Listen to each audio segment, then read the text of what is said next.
Are you considering buying the new Zulus V2? I'll show you the differences between version 1 and version 2. They made a few improvements. There's very little cosmetic changes between the two, but you have a larger viewfinder in the V2. This one is the original, made by Arkin. It's still got the logos from Arkin on there. But when DNT bought it, they did have some software updates, or firmware, I should say, updates, and they continue to provide those. This is the V2. The main difference is here, the buttons are laid out a little different. They reverse the pad, and your power switch is up toward the front on the new version. It was at the back on the old one. The record button was at the front. Now the record button is in the back. Your settings button, everything's just basically flipped around the other way. This one is a little more convenient for recording purposes. The biggest difference is going to be in your viewfinder. You've got a higher resolution, brighter viewfinder, much easier to see in daylight. The laser rangefinder is exactly the same. Pretty much all of the menu options are exactly the same.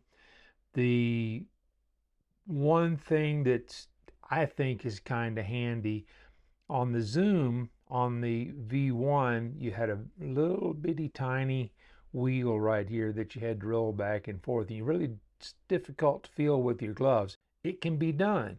The new one, they actually have a throw lever, more like on a conventional scope, and I really like the way that functions. Easy to find with your gloves. The zoom works as the same as this one.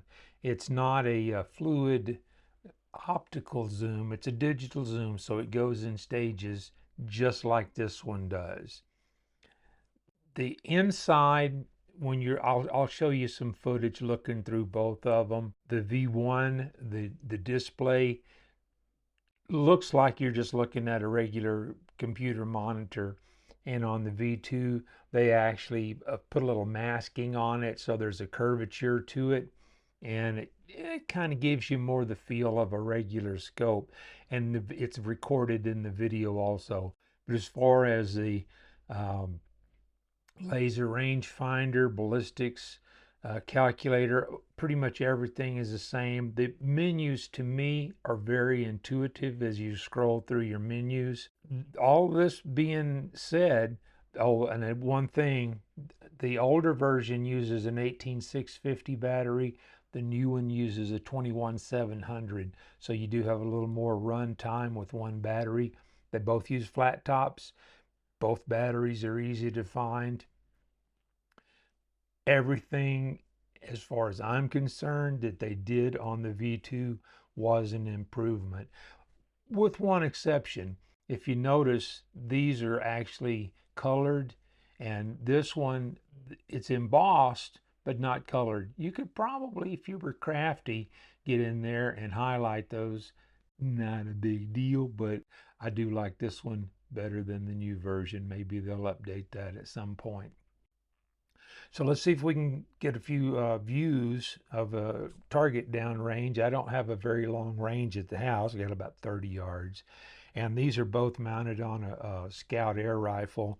This one is the Skout Evolution, and this one is an Epoch. And I've got the new scope on the Epoch. The Epoch's in 22 caliber. The Evo is in 25 caliber. This one is a little more backyard friendly for me, so we'll probably get a couple of shots off on that one. All right, this is what the version 1 looks like, and this is what it sounds like. Now what I'm going to do, I'm not going to shoot this because, like I said, it's too loud for my backyard. But as you can see, this is a full 16:9 view, and you can see it zooms in steps. And that is maximum right there.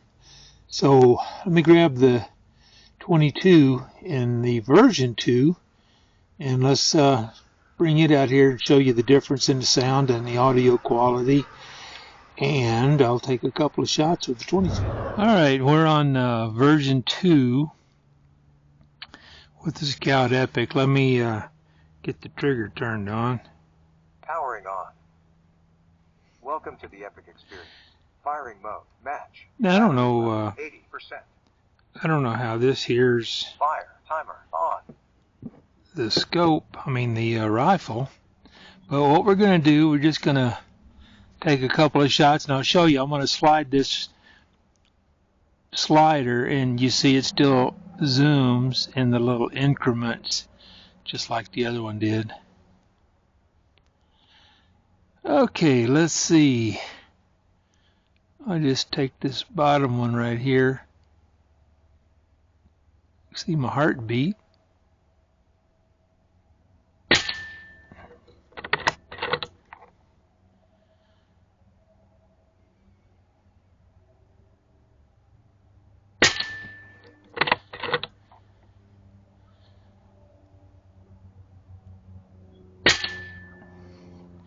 So that gives you an idea what it looks like through the scope and what it sounds like through the scope.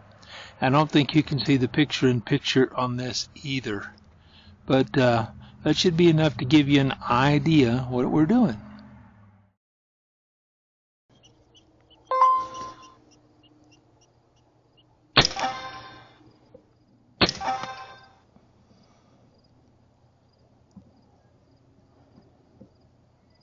I didn't bring any microphones with me today. This guy says he's at 73 yards.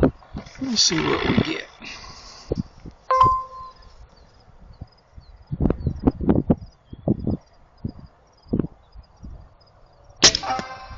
We got a dog.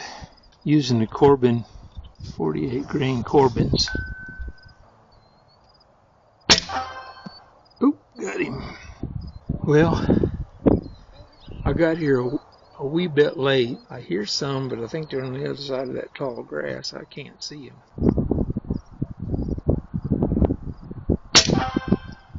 All right, 127 yards. Okay, this is just a quick overview, and I am going to take the version 2, move it to a quieter air rifle so I can take it out in the backyard a little more comfortably without disturbing my neighbors. So I'll catch you in one of those videos to let you make up your mind. I like the version 2. If you can find a used version 1, it's a good option. My choice is the version 2.